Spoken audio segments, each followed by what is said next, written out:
And only 18% were growing last year. This year, 37% of churches are growing. We are at the breaking of the dawn of revival in Canada. You are right at the cusp of this direction in Canada.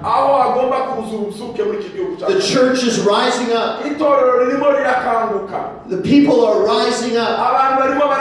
A boldness is coming within the Christians. And they're saying, we're not going to stay in our corner. We're not going to stay quiet. We are going to do whatever it takes. Whatever it takes to see lost people come to Christ. Because knowing Jesus changes everything. Amen? Amen. Knowing Jesus changes everything. I think about the friends that brought the paralytic to Jesus.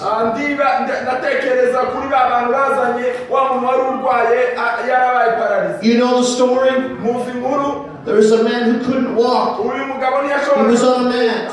And his friends said, if we can just get him to Jesus, his life will be changed. They didn't know what was going to happen. They didn't know how his life was going to change. But all they knew is that if they could get this man to Jesus, his life would be completely different. And so what did they do? They took up his mat and they went to the place where Jesus was talking.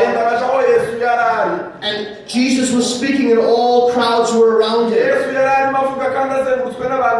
And they tried to get in. Excuse me. Excuse me.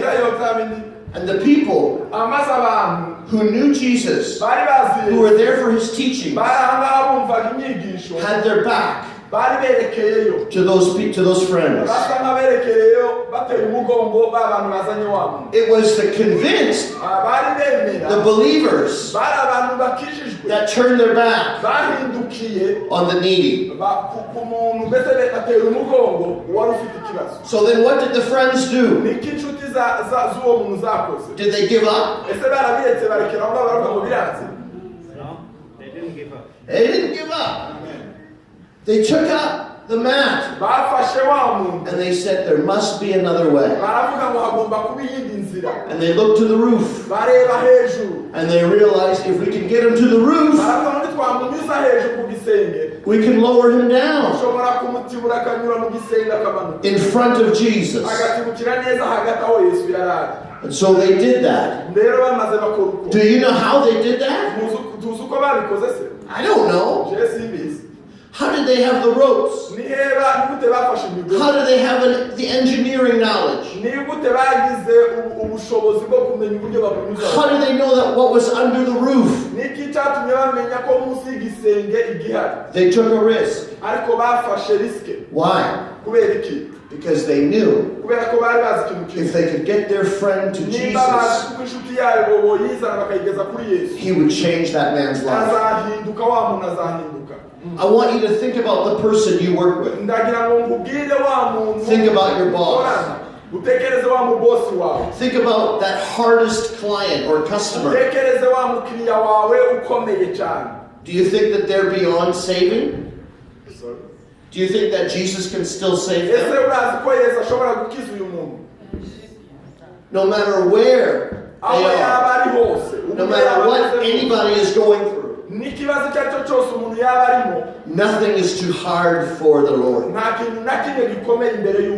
And so today as a church, we need to do whatever it takes. If it means taking our friend up to the roof, building a pulley system, lowering the person Whatever it takes. Even if it means singing different songs. Even if it means inviting our friend to a banquet. Or to church on Sunday. Even if we think, uh-oh, they're going to know I'm a Christian. We'll do whatever it takes to see lost people come to Jesus Christ. Amen. Are you with me here? What happens to the church is we get stuck.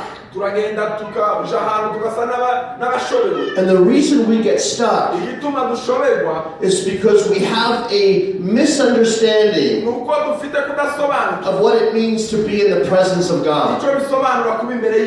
You see, we think, wow, the presence of God is so strong. I want that again. I want that again. I want that again. So we come back week after week after week, and we want the presence of God. But I want to talk to you tonight about why we experience the presence of God. What is the point?